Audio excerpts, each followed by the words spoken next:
let's welcome in Sam Esfandiari, who comes in late because he has a million jobs, and Andy Liu to the show. Sam and Andy, they host one of my favorite podcasts on the Blue Wire Network called Light Years Podcast, a reference to the fact that the Warriors are light years ahead of everyone else, which I think is low-key kind of awesome since I'm a huge Dubs fan. The boys are the go-to for all things Warriors. We did an hour interview. They were really generous and gracious with their time in the middle of a workday. We talked about how much the punches loomed over the season, which was a lot. What is up with Klay Thompson? How do they fix that? How do they think that gets fixed? Can the Warriors' season be fixed? And what will that take? And is Kevin Durant still a possible Warrior for a trade? Some surprising answers from two of the most tapped-in guys, probably some of the best follows in the NBA and in the Warriors space. Great interview, so let's get into it. When it happened, what were you, thinking? What was your take on it when it happened, and what's your take on it now? Oh, so look, this is when it happened. I was actually shocked. So we knew as Warriors fans that Draymond wasn't happy, that he was not in line to get an extension versus Jordan Poole. I think Jordan Poole specifically, not so much Andrew Wiggins. But the feeling around the team in the offseason was that everything was happy. Jordan Poole was happy. Draymond was happy. Draymond came out on a press conference and said, hey, listen, I know that at this point in my career, it makes a lot more sense for someone like Jordan Poole to get his money first.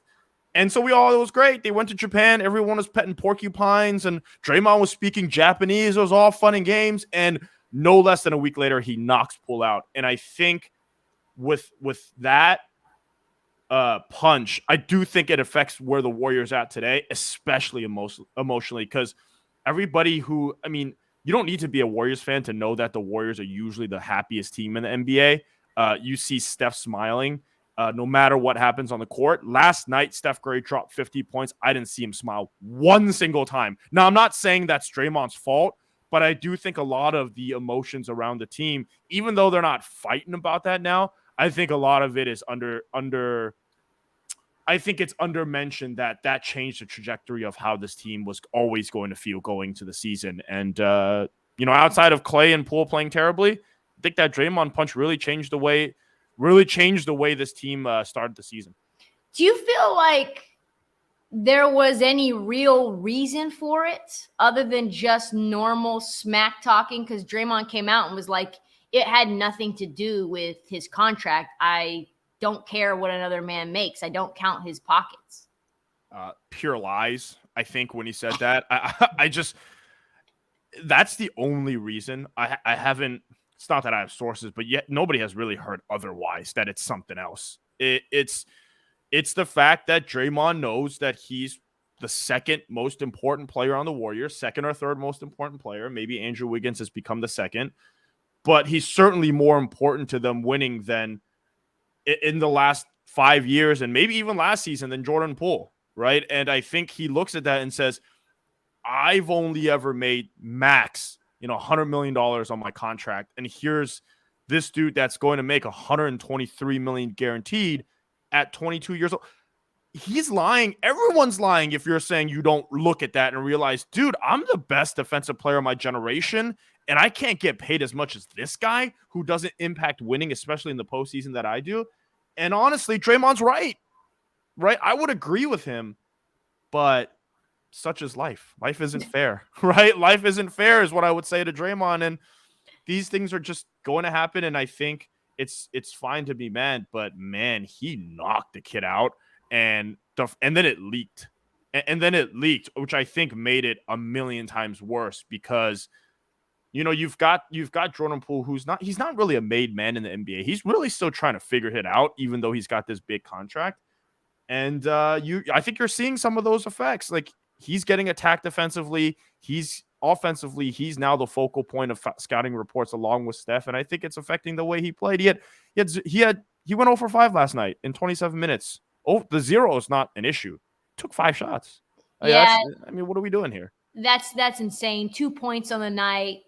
The question, I think, there's a lot of people who are fan bases, fans of other teams, and they don't understand why Draymond is so important to this team, and they think that he's going to be gone, and that this all signals that, especially considering that Steve Kerr comes out and Steph comes out during that Ramona Shelburne piece and says, the end of everything is really hard. There's never anything good that goes with that. Does that mean to you that Draymond's gone after this year? I want to say the answer is maybe, which is the right answer, which sucks because nobody wants to hear that on a show. I would say maybe, but my take is this: coming into the season, I would have said yes. I would have just said, hey, he's gone. I know Wiseman and Kuminga, this is before the season, have a lot of promise, and they really haven't shown that yet, but maybe you think they get to some facsimile of a defensive presence. You think that offensively, Jordan Poole and Andrew Wiggins are going to be good enough along with Steph and Klay that, it's going to help you overcome some of the Draymond ball handling and screening, right? But you watch the first 10, 15 games of the season, even though the Warriors are 6-9, they're not winning a championship without Draymond. They're not winning a playoff series without Draymond. And Steph knows that. Draymond knows that. Steve Kerr knows that. And I think that's where you start to see some of the issues with the Warriors, where they're spending so much time, effort, and resources on someone like James Wiseman and frankly, someone like Kuminga, and none of that's even come close to. We're not talking about like, oh, Kuminga's, he's looking good. He just needs more minutes to get there. It's like, no, he might just suck at basketball. And same with Wiseman, like he's so bad at basketball, he's in the G League. Like we're not talking about, oh, he could play 10 minutes and if he play and his per 36 is so good that if he plays 30 minutes, he's a star. Like the Warriors just need to give him that. No, he sucks. Like he sucks. He needs to play in the G League to just try to be in the NBA 4 years from now. Because as of right now, James Wiseman's playing in China 4 years from now. That's how bad he is. And things could change quick, right? Things could change quick. Like Jordan Poole, things change very fast. Jordan Poole is the worst player in the NBA year one. It changes fast. But as of right now, that's how bad those guys are. And if I were Draymond Green, I would, and it's not like he's having a great season. He's having a good season. I would just plop my tape on the table to Bob Myers and Joe Lacob and be like, guys, look, I know you don't want to pay me, but what else are you going to do? You're going to rebuild, right? You're going to rebuild. What else are you going to do? There's people who think that it's the Warriors' fault that James Wiseman hasn't progressed. I think the Warrior system does him no favors. It's a very, I wouldn't say like it's an intricate system, but it's a system that relies on basketball IQ, of which he has zero, because of a few factors, right? I think because innately he doesn't have that type of IQ to play in the system. He also hasn't played many games in 3 years. So I think those are factors. He's definitely a guy that belongs in a more like a standard modern NBA offense where it's just pick and roll, pick and pop, that type of stuff, where the Warriors don't really do that. The Warriors want you, like, you can see Kuminga struggle with that a little bit, but I actually am bullish still on Kuminga because I do think he can figure that stuff out. It doesn't seem like Wiseman can figure that stuff out on the Warriors. So I think to your point, that does him no favors. But I also think at the same time, you gotta be better than that. Like the guy is just so bad every time he steps on the floor, offensively and defensively. It's jarring. It's making jokes about it legit makes you feel like a bad person. 1,000%. I said this 2020, 2021 when we first met. And I said to you guys, he looks like a deer in headlights. And that joke was fine then. And now it's like 2022, 2023. And he still looks like a deer in headlights now. But now an entitled deer in headlights that wants the ball. You know what I mean? That's a good way to put it. It doesn't feel like 2020, 2021 again. So for those, right, that didn't watch the Warriors, that was a season where Steph averaged 30 plus points. I think he averaged 40 points on 50, 40, 90 for an entire month to get them to the play-in game. He had to drag the Warriors to the play-in game, playing next to Kelly Oubre, Kent Bazemore, JTA, heavy minutes. Draymond Green kind of was in and out that season. He wasn't very good. Jordan Poole was young. So he was dragging like a band of misfit toys. to the playing game where they lost to the Lakers and the Grizzlies. And I'd argue that that Steph is playing better this season. He had 50 points last night, right? Like I mentioned earlier, on literally like 5 shots, which is ridiculous. Yeah. And he's dragging the Warriors. He's dragging the Warriors to wins at home against bad teams. I know the Kings are having a good season, but he's having to play out of his mind just to beat teams at home. And he's playing out of his mind on the road, and they're not even coming close to win. They went 0-5 on a road trip that they lost to Detroit. They lost to Orlando. They lost to Charlotte. I mean, those are 3 of some of the worst teams in the NBA. They lost to all of them, and let me tell you, they weren't even close. Like, at no point in those games was I like, yeah, the Warriors are going to be like, they're going to come back. Like, they choked some of those games, but this is a team that just is bad. They might be worse than 2020, 2021 because they have better players. Klay's playing. Wiggins is he's better, right? Jordan Poole is better, and they're worse. It's actually impressive. The way the Warriors are doing this is actually impressive.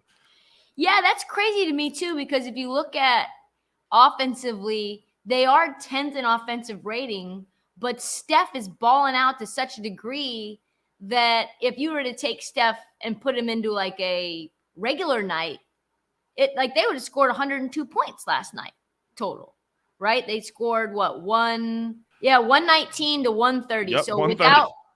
If Steph only scores, instead of 50, if he scores, 27, you don't even hit the 100 mark, right? And 27 is a pretty decent scoring night.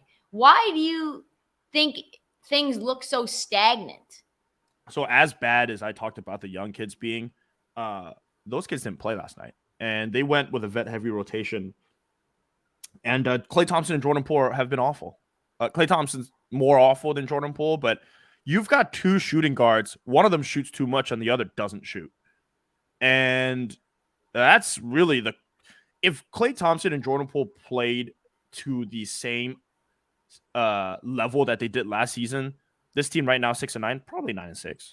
They'd probably be 9-6, which is, you'd be asking me like, oh, do we panic about the Warriors? But I'd say like, no, not really, right? They'll get better from there. But instead, those 2 dudes have been terrible. And kind of to break down each one, Klay Thompson wants so bad for it to be 2019. So bad. It's like he's like that old uncle that wants to relive his college career or high school career, and he wants to just, what's the point that who's Uncle Rico, right? He's talking about how he wants to throw a pigskin a quarter mile. He's talking about how he wants to be that guy again, and that's Klay Thompson. And part of that is endearing. I never will slander Klay Thompson. That's my guy. That's every Warriors fan's guy, for obvious reasons. 4 titles, tore his ACL, Achilles, all of that. At the same time, he, I think, mentally is just not where he needs to be. And also, he's out of shape. He didn't play at all in the offseason, and I think that's part of it. Jordan Poole, on the other hand, he's coming off the bench. He thinks he should start, and he's probably right, but he's not going to. And when he comes off the bench, they're putting him with guys that he has to carry. And as a kid that's still trying to make it in the NBA, he's trying to figure out how to carry teammates rather than be the guy like he was last season, playing next to Otto Porter, playing next to GP2, where he has a great defensive 4 around him, so he can just go out there and just get buckets, right? He can just do his thing. Right now, it's like, how do I get guys involved? How do I figure stuff out on defense? Well, GP2 is not going to save me. Andre Iguodala's not out there to run the offense. I'm the guy that has to do all that. That makes life very difficult, which is why when you see him with the starting lineup where Draymond, Wiggins, and Steph are out there, he's going off. So those 2 guys are the biggest problem. And then outside of that, I think that's the offensive issue. And then outside of that, I think defensively, they don't have enough smart players. I mean, that's what happens when you've got 7 kids on the team that are like 21. I don't know what I was doing at 21, but I definitely wasn't smart. So these guys definitely aren't. And it's obvious. This is what I think is happening with Klay. I want you to tell me whether you think this is right. Because he was averaging 17, 3, and 2 in the finals. That's pretty good. It's not 2019 Klay, but that's a serviceable Klay. Yeah. And defensively, he played pretty well against Jaylen Brown. He wasn't, two-way strap him Klay, but he was pretty good. But this is what I think happened. I think that the trauma from the injury bled into the offseason because that gets you back to that place again. And you're like, I don't want to injure myself in a pickup run, so I don't play. I just don't play in pickup runs because I associate pickup runs with tearing an Achilles. being out for another year again. Mm-hmm. So his conditioning declines, and then because his conditioning declines, his play automatically declines as well. And everybody notices, and everybody says and points it out, Klay's not the same, Klay's not the same. He sucks now. And then emotionally, he spirals from there because he wants to get back to that place, but he also wants the respect from the people for what he's already done and some grace to get him back to where he wants to go. And then emotionally, he sort of spirals. And then he's now pressing to show the world he's still elite when he's really not elite right now because of all those other things. Do you think that's right? I would agree. I think it is a spiral effect from I think just not being ready to play basketball. It's a little shocking because I do think if it's this mental stuff, I think affects everyone. I would say, like, if it was one person that I thought it wouldn't affect, it would be Klay, just because kind of the shooter mentality he's always had, the calmness, the poise. It's why he made 11 threes in OKC game 6. It's why he's game 6 Klay. It's why he pulled the Warriors out of so many situations. It's the mental toughness. But there's always going to be things, I think, that all humans are going to struggle with. And I think that's what Klay struggled with. And it's also shocking because this is coming like you said, after what he did in the NBA finals. He came back. He actually led the Warriors in minutes, which is insane. I thought he was back coming into this. My co-host Sam Esfandiari and I thought that, we were bullish. We were like, well, Klay's going to come back and he's going to be like last season he was 75%. He's going to come back. He's going to be 85% of what he has. And right now he's like 50% of what he was before. And I didn't see that coming. And then you compound that, like you said, with the fact that he's just going to keep shooting. And for the first time last night, I know that Steph and Draymond has talked to him about having better shot selection, but that's what makes Klay. He's just going to shoot that stuff. But I think for the first time last night, we saw Steph and Draymond. They were exasperated, and they showed it on the court, which you never see from Steph. You see it from Draymond every day, but you never see from Steph. And that's where it's concerning to me. Yeah, they lost to Phoenix. They lost in Phoenix. Fine. I mean, they do that. Phoenix is a good regular season team, but it's you look at this team and you look at how they are mentally, and you're like, ooh, I don't know if they're going to make it back from this. And if they do make it back from this, how good can they actually be when they do make it back from this? It's a lot going on with this team. And it almost feels like a LeBron team where I think Steph is going to have to go into Bob and Joe's office at some point and just say, hey, we gotta do something drastic, which is what LeBron would do. And which is what he's good at. I think Steph doesn't do that, but I think Steph also looks at his basketball mortality and says, I got 2 years left. Like, I could Maybe win 3? Maybe 3. I could win 5 championships. You're telling me I could be on the Kobe level of championships? I could go one up on Bron, because Bron's definitely not winning one, right? In the next few seasons. So he's like, dude, I could win 5 and be immortal forever. And I'm not freaking wasting my time with the crap shit I have around me, right? So he's not going to request a trade. It's not what I mean, but it's like, what can we get for Wiseman?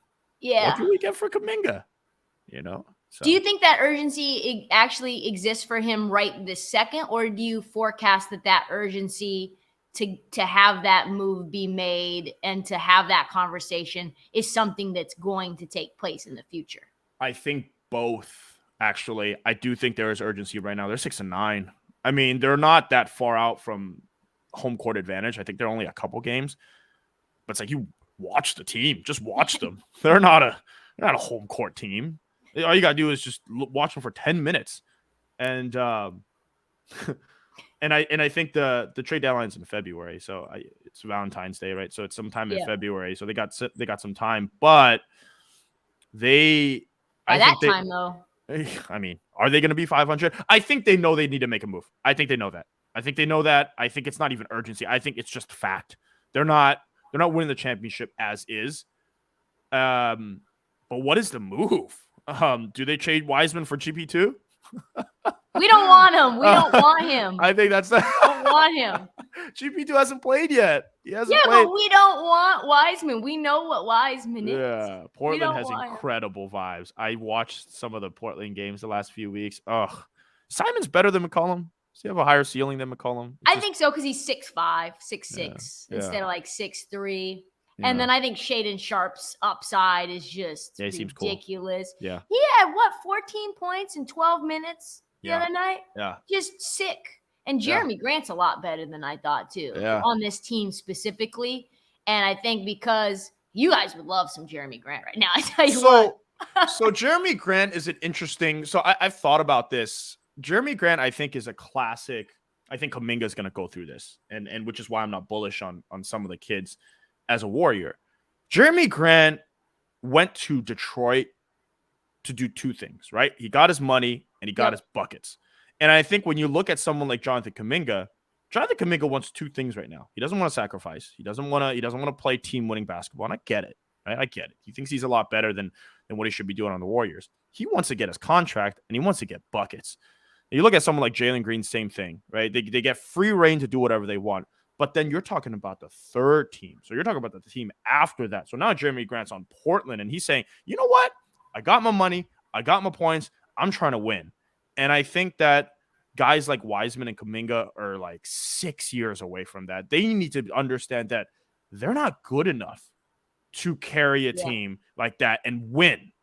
And I think Jeremy Grant realized that. He knows that he's not good enough to be that guy. So he's like, cool, I'm going to go back and I'm going to be this guy with Portland. I think that's what Kuminga's career arc is. It's a standard career arc for a lot of NBA players because not all NBA players are superstars, right? So that's the predicament I think the Warriors have themselves. And he said something too in this article that I just read that was so self-aware. He's basically saying, I'm not the fact that I can't get buckets and be the number one scoring option, but I can't be the leader of a team. Like, I can't make sure everyone's good. I can't be the focal point of a team. Like, I can get buckets, but ultimately I need someone else. Otherwise, I'm going to draw double teams and I'm going to be garbage. And there's not that many. And he said it gave him a lot of respect for guys who are actually true number ones to realize, I thought I was a number one. I wanted to be a number one. I wanted to be paid like a number one. And you know what? I realized I'm not a number one. Yep. But he can guard point guards, and he protects Dame from a defensive standpoint to the point where this is a top 5 defensive team in the league right now. Are they? Wow, that's amazing. That's sixth in defensive rating. Yeah, isn't that what happened to Andrew Wiggins? Yeah. I mean, that's exactly what happened to Andrew Wiggins, who, he's that guy that protects Steph defensively. Well, Steph is actually pretty good. So he protects Jordan Poole defensively now. So it's like he's the guy that realized, I can't be the number one option. I can't. It's not possible now. You became a Warrior and second best player on a championship team. Just simply put, right? And so I think to pull it back to the Warriors, you can't cheat development and life lessons for these guys. You can't tell someone this, like Andre Iguodala, for all he can do. He can only tell Kuminga all these things. Kuminga has to go through it, right? Yep. It's just like life, your boys or your girlfriend can only tell you, that guy's not good for you, or that girl so many times, but you got to go through it for you to actually realize that or not. And I think that's what's making this so hard for the Warriors, which, I don't think they want to cut bait on these guys. They definitely don't, right? On Wiseman, Kuminga, and Moody, but man, if you're talking about the chance to win a 5th title versus the chance of maybe sort of being competitive 4 years from now, this is where the two timelines are actually hurting the Warriors. I don't know. Last year, it wasn't a victory for the two timelines because at the end of the day, the Warriors could just say, dude, we got 8, 9, 10 veterans. We can just go with those guys and win a championship. Now they tried to go with those two timelines, and it's ugly. It's ugly. I remember talking to, I want to say it was either Moo or Kent Lacob, 2 guys that are, high up in the Warriors organization. And they said, if Moody and Kuminga aren't good this season, we are not going to be good. And I remember being like, wow, that's not good. From the actual horse's mouth to hear that. It's one thing to hear some Golden State blog say that, right? It's another thing to hear the owner's son say that, and that's kind of what I feel like is happening. All these different role players who are young and all the ones that departed off the championship team that I kind of wanted to get your thoughts about. You lose Bjelica, you lose Damian Lee, GP2, obviously. Otto Porter, JTA. Who do you think the Warriors miss most? Dude, they miss all of them. I mean, I'm going to give you an answer, but here's what overall the problem. I mean, there's a lot of issues, but one of the big issues is that Damian Lee and JTA, I made fun of them a lot. They're ready to hoop at all times. They're ready to come in there, and it's a mid-November game, and they're just coming out there. They're like, yo, let's go. Like, I'm going to give you 8 minutes, but I'm going to give you 8 minutes, right? Yeah. And Kuminga's like, I'm coming in here. I'll give you 8 minutes, maybe. I'm kind of sticking off half the time, and, you know, I'm trying to – he doesn't even know what's going on out there. JTA and Damian Lee, the two worst guys, though, the five you mentioned, are in there ready to go. And the Warriors missed that. They missed players that are willing to sacrifice. They miss players that know how to play defense. They miss players that can do all that.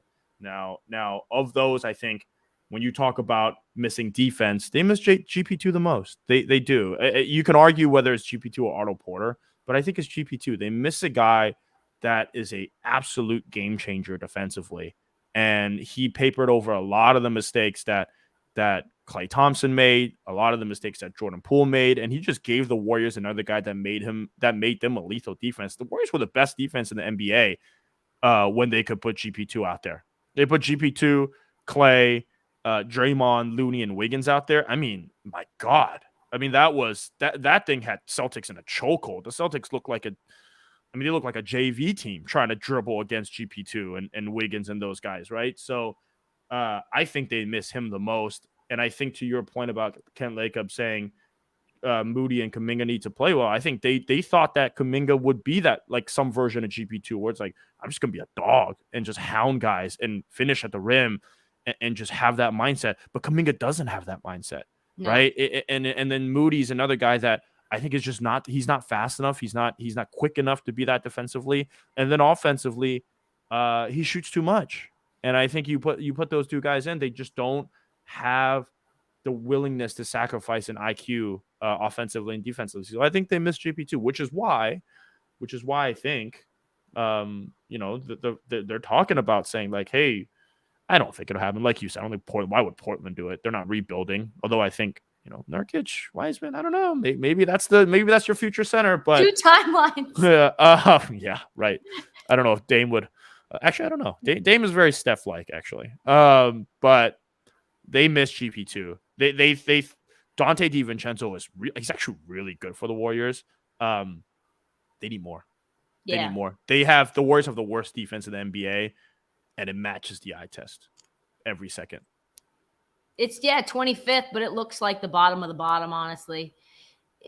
There's obviously trade deadline talks, all this stuff. Who do you think besides KD the Warriors could actually pick up that would help this team outside of, like, a collection of, role players like Jay Crowder and things like that? Because I think about maybe Julius Randle. I think about Miles Turner, maybe some other guys like Jakob Poeltl. You just glossed over. You just said, outside of KD, like that's a realistic. I don't think that's a realistic possibility. That's why we're just why we're just kind of putting it to the side. I wonder if it is. I wonder. I don't know. I wonder if it is. I think that when Durant first came to the Warriors, you could argue that not good for him, and maybe it wasn't good for the Warriors overall. Just from an optics perspective, obviously, I loved it. I think it was great. Yeah. Then KD goes to Brooklyn, and we know how that's going. And the Warriors win another championship. So wouldn't make sense for the Warriors to do it again, right, this offseason when KD requested a trade. But now you're looking at both teams, and you're like, from an optics perspective, it's a win-win. Win-win. They both need each other. I think back to the Avengers. I think back to Thanos. KD's coming back to the Warriors. The Warriors are coming back to KD. You know what I mean? Like, this is a perfect match, I think, at this point in their career, to put those two guys together again. I don't care who you give up. Who gives a shit? Just give it up, right? Yeah. But now you can argue the Warriors are 6-9. They're not winning like this, so go get them. And KD's sitting there, and he just talked about how he had to play with Edmund, quoting guys by name and saying how that just I know he didn't mean it like that. KD never really does, but sheesh, right? And so, I mean, that's the fit. Yes, we can talk about Jakob Poeltl. I think that'd be a good fit. I think maybe Sadiq Bey or Bojan Bogdanovic, maybe those guys are good fits on Detroit. You can talk about, you mentioned Jay Crowder. There are maybe some wings. I think the Warriors kind of need a wing right now. But end of the day, man, like, is KD, is that not the move? Like, would you trade Wiseman for Jakob Poeltl? I would, but I don't know if the Warriors would. They're sitting there, they're like, well, why? Like we're gonna have to sign him again. Like, Jakob Poeltl may not even close games in the playoffs. Like, what's the point? But like, how much does he actually make us better? And I'm giving up a guy that maybe I'm still high on, who has a high upside, number 2 pick, all of that. So I think, to me, it comes back down. I mean, if they're gonna make a trade, I still don't really think they're gonna make a trade. If they're gonna make a trade, it's gonna be for Kevin Durant. Like, that's what I would say. Like, Joe and Bob, like, that's the one where, without a doubt, if there is an inkling of KD wants it to happen, Steph wants it to happen, and I don't mention any of the names for a reason. If Steph and KD want it to happen, like, I think that's the one that could happen. What's interesting to me about that is, I said to someone who was around the Warriors organization in a high capacity, no longer is, and I said, where do you think KD ends up? This is in Summer League. Where do you think KD ends up? Where do you think he and he goes, well, I know where he wants to go. And I go, where? Phoenix? Like Toronto? And he goes, he wants to go back to Golden State. And I go, you think so? And he goes, I know so. I'm 100% positive. I spoke with KD about this.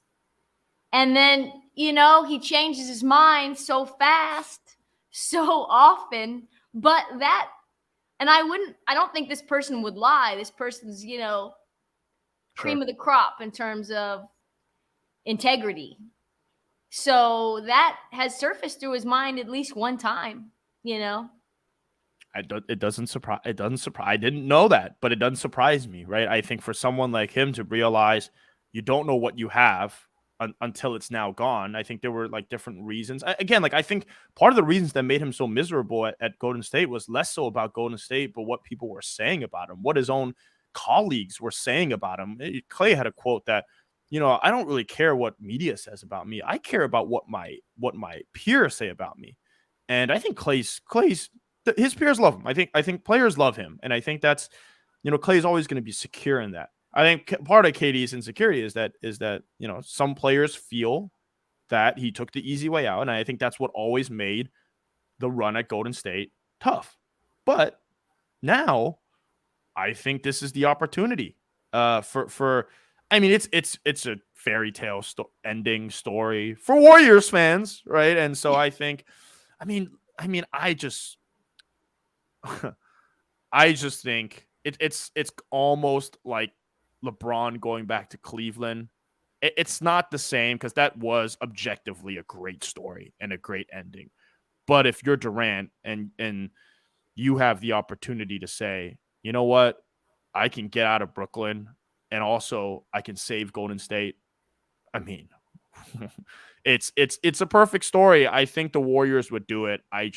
The second question after that is like, so is it going to be Draymond? Is it going to be Klay? Can't be Wiggins. Who's it going to be? It could be Wiggins.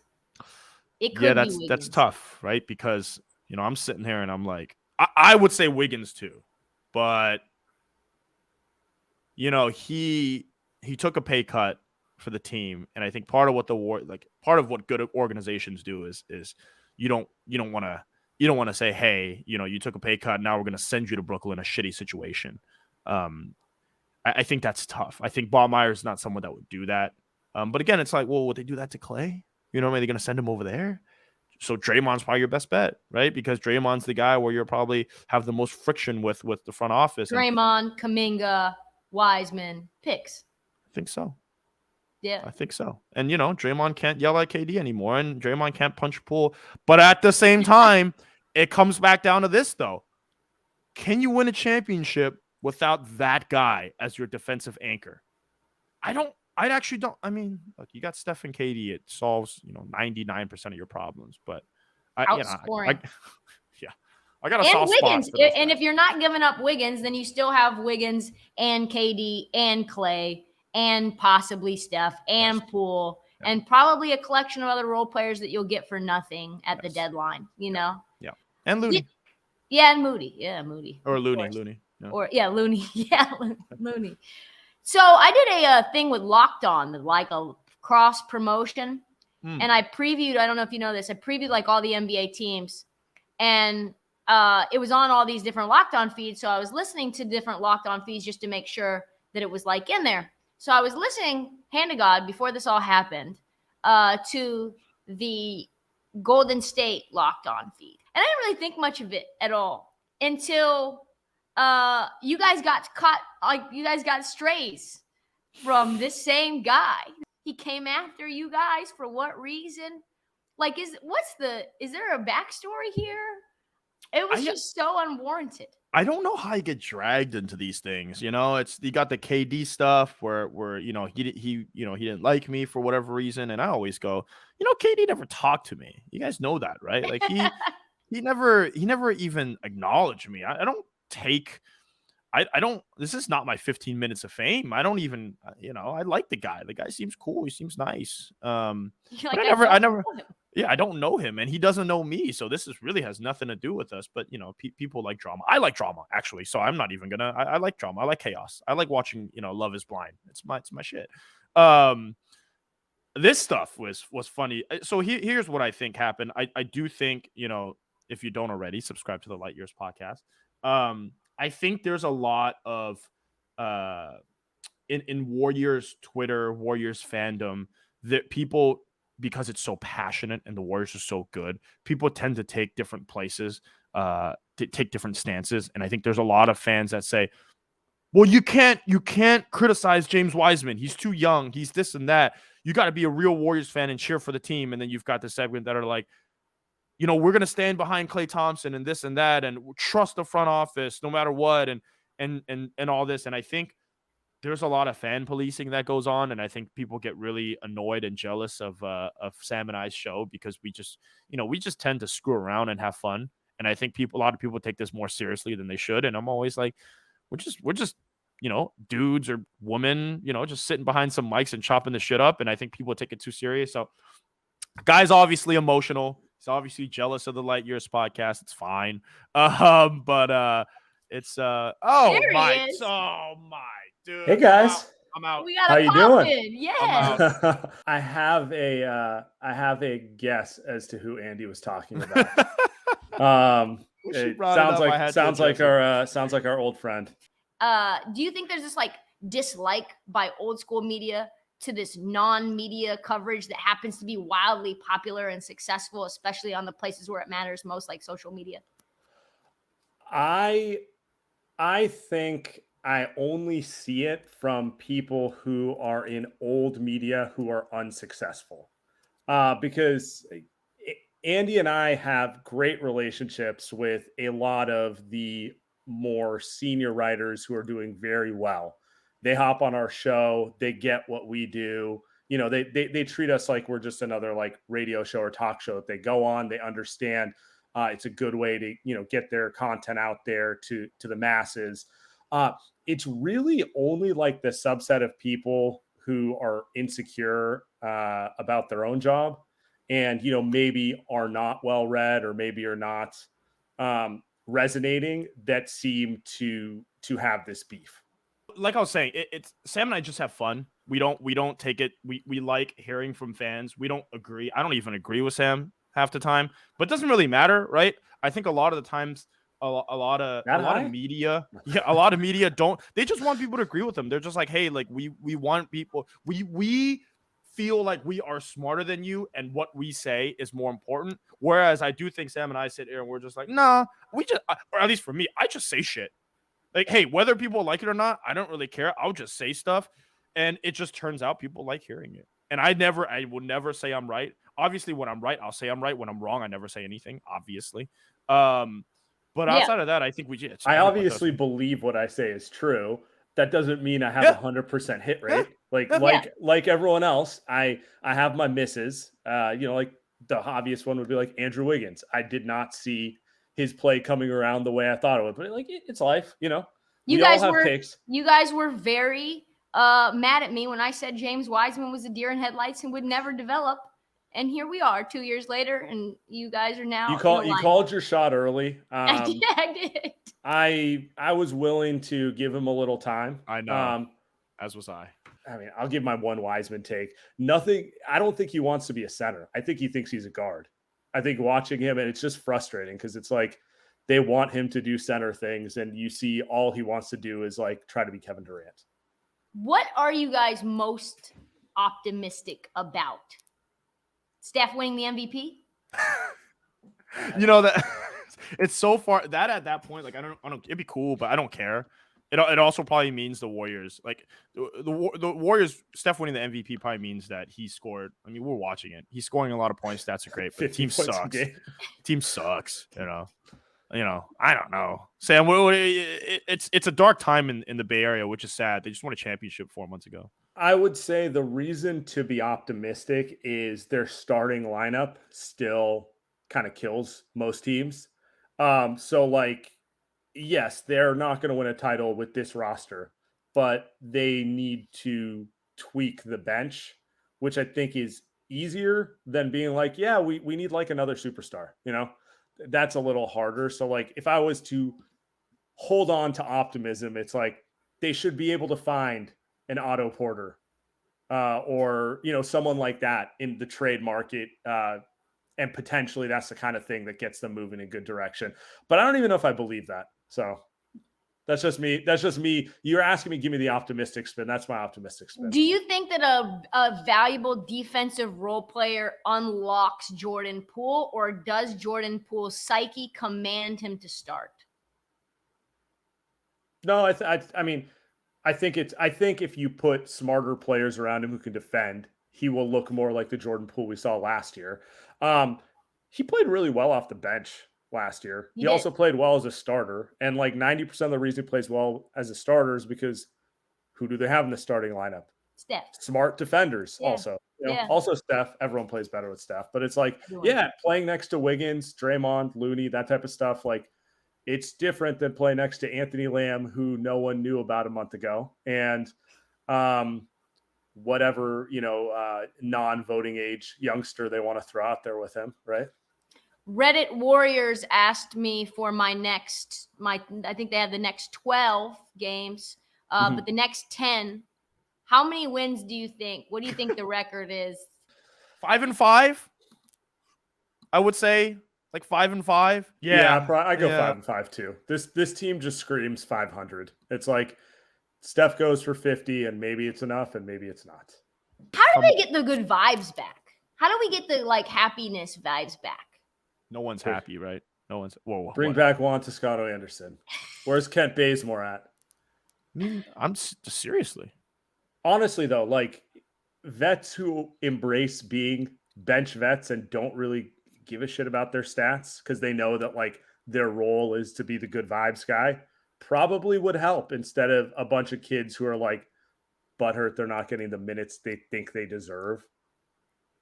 And I can't even blame the kids in some ways. It's like you've created a very untenable situation by merging the two, and it's hard enough, you know. What does fine mean? Does fine mean playoffs? Does fine mean finals? Does fine mean what? Contending. They won a title last year. Is anyone going to be content with like Steph got him to the first round? No shot.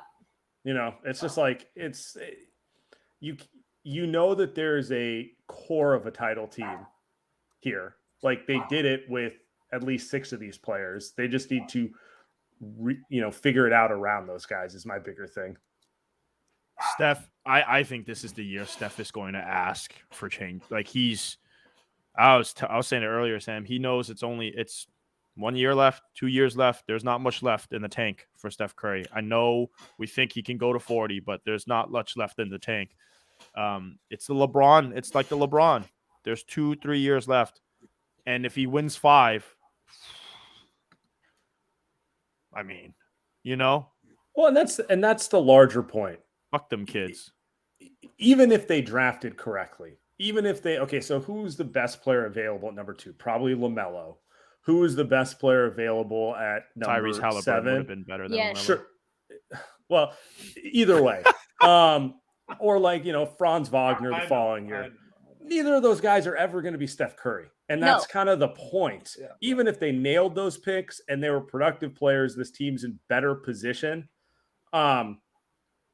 This is probably the best player that's ever going to be on Joe Lacob's Warriors. He's going to probably die before they get a player of Steph's caliber. He's 65 years old. Let's be honest about it. This is like what is he top 10 player of all time? Yes. I mean, is he like that alone? Just do the math. Like the odds you're going to have a player who matters as much to your franchise again is limited, so just go all in, deal with the future when the future comes. Would you rather have, okay, it's officially over. Steph's 37. He's old. He's washed. Time to rebuild, or like try to be super cute with it and then feel like you left a couple chances on the table. Yeah, I saw that Steve Kerr quote. He said that he thinks this could be the last year, or maybe next year is the last year of the dynasty, and that they're in the final stages. Yeah, that is super dramatic. Do you think that was like a veiled, like, message too? Like, hey, this is it, guys. Like, I know you think in Silicon Valley there's like just forever, or I guess what is your take on that? Oh yeah. I think Steve is I think he knows. He is dramatic, but he's smart. He knows that if they don't do something, that nothing, like I don't think much changes materially on this team. Back to Sam's point, Victor Wembanyama, who is like the best draft prospect that we've seen ever. Looks like a video game player. Since LeBron. He has like a 5% chance of being better than Steph. 1% chance of being better than Steph. And that I think is, so you're talking about Wiseman and Kuminga, like those guys might have a 0.0000001% chance of duplicating this. So back to Steve's quote, yeah, I think he realizes that. I think 2020, 2021, you can argue, I think Steve's argument was, Klay's out. But here we are, 2 years later. Missed a whole year, and he's 33, and, guards of his age don't tend to get better at this stage. Like, yep. I can understand the doubt until you started seeing him play again. And like there was a whole COVID layoff. Like no one really knew what was going on there. It wasn't even a championship played that season. You know what I mean? Like that thing. So yeah, it was that what was that? What was that? Walt Disney World tournament. Yeah. But you didn't have a parade. To this day. But like I do think, and it's obvious Steve's point is like, kind of seize the moment. Like Steph looks like he's going to do it for the next 5 years, but like, who knows, right? Yeah. He's 34. He's already in uncharted territory for like a guard of his size continuing to play at this level. Like you kind of have to treat every year like it could be the last. Yeah. LeBron's done. Like his career is over. You watch him play and, he'll still go for 30. He's on the shot more than he's on the Lakers these days. Yeah. He's done. Like he is finished. And that stuff just happens quick, and although it feels like it's been supposed to happen for years now, but I think you can argue, you can finally say at this point he's done, and I think that's going to happen to Steph at some point, and he is going to be done. Yeah, that's the point. Like when they won that AAU tournament, I mean, I still felt like LeBron had like 3 to 4 more years in him, and now we're 2 years later, and it's like it's just very clear he's in like Wizards Jordan phase of his career. Where it's like he's obviously still really good, and it's fun to watch him in the sense of like, all-time great, but it's like his days of, oh shit, it's LeBron and he's going to destroy us are over. Right. Yeah. And that's kind of the point with Steph, where it's like, it looks like he's in the middle of his prime, but like, be real about it. You don't know if he's going to lose a Steph next year or a year after that. Like these things happen. Go for it. Like live with it. Tom Brady might be done. Although, the divorce might have helped him out. But, like, that's another guy that played into his 40s. Any other parting thoughts, as you guys have given me so much time? Thank you for jumping on. I know you were almost unable to. I was double booked. I thought it was going to go for an hour. I saw I got a half hour back. and I saw I still had a link to StreamYard, so I took my chance. Let's go. All right, hey, final take. The Western Conference is bad. It is not good. I know that there's a lot of good teams hypothetically, but it is not a good conference. As a Warriors fan, you are still not scared of any of these teams. Kawhi is questionable tonight. He is questionable in his life. That's how he is. So who knows if he's ever going to be back. But I think you can argue the Warriors still have a good chance of making the NBA Finals. And once you make the Finals, all that matters. So. And that's why they should go for it, because Andy is right. Like, I think Memphis probably the best team in the West. Oh yeah, they're good. And they're nice, but they're not like they're very vulnerable. It's not the 96 Bulls. You're not like staring down the KD Warriors where you're like, Jakob Poeltl is not going to make a difference here. It's like, it's very much a couple tweaks and get back on track, and you can easily win the West type of situation. Correct. Yeah, I agree with that. I agree with that as well. Specifically considering I watched Memphis play the Wizards, and mind you, there was no Ja, no Bane, no Jaren Jackson, but like Jaren Jackson, I don't think is a very good basketball player. Like, I don't think offensively, I don't think he's a lot of threes. Just a lot of flat 15-year-old girl threes. Like, just so gross, just so bad. I like him as a person, like him as a defender. But I don't know. I think that they're a very vulnerable team. Ja obviously has had ankle issues that whole time, last year, this year still. That was the reason he didn't play in the Wizards game. Desmond Bane's been out. So you're an injury away. I think the Mavs have real problems. Utah's not a good one-man team. Yeah. Clippers, So, it's whatever. who do you think's the best team in the West? Probably Memphis right now. Like Denver. I just, as much as like the idea of the Clippers is good, like at a certain point, it's like I kind of need to see Kawhi play 10 games in a row, like 5 games in a row. Yeah, 3 games in a row. Even if he's healthy in the playoffs, I don't believe he's going to make it through. Because he has to play and play up. Like, you have to play. What if he just doesn't play? Denver, I think, is good, but like I don't know. They also feel a tweak away in the playoffs. Like, who are they going to guard? Type of situation. Yeah. I don't know. It's all kind of it's there for the taking. It's like Andy said it correctly. It's a lot of like 48 win teams. It's a lot of like good teams, no great teams. You don't gotta play. You don't gotta play Boston and Milwaukee to the finals. And once you get to the finals, you're just one Steph Curry performance away from stealing that thing. Just a little game 4 in the Garden, and you are good to go. Number 5 on the way for the Golden State. Our Dubs, as I've always said, are going to be fine. Championship aspirations still on. Much love to Sam and Andy for joining the show for a 3rd straight year, actually, now. And actually, the Warrior season kind of feels like the first season that I met them, 2020, 2021, where it's just Steph and a bunch of dudes, just a bunch of role players out there doing nothing. Give them a follow. Some of the best follows in the NBA. Social at Andy, KHLIU, and at Sam, ESFANDIARI. Savage, funny, honest. Love them.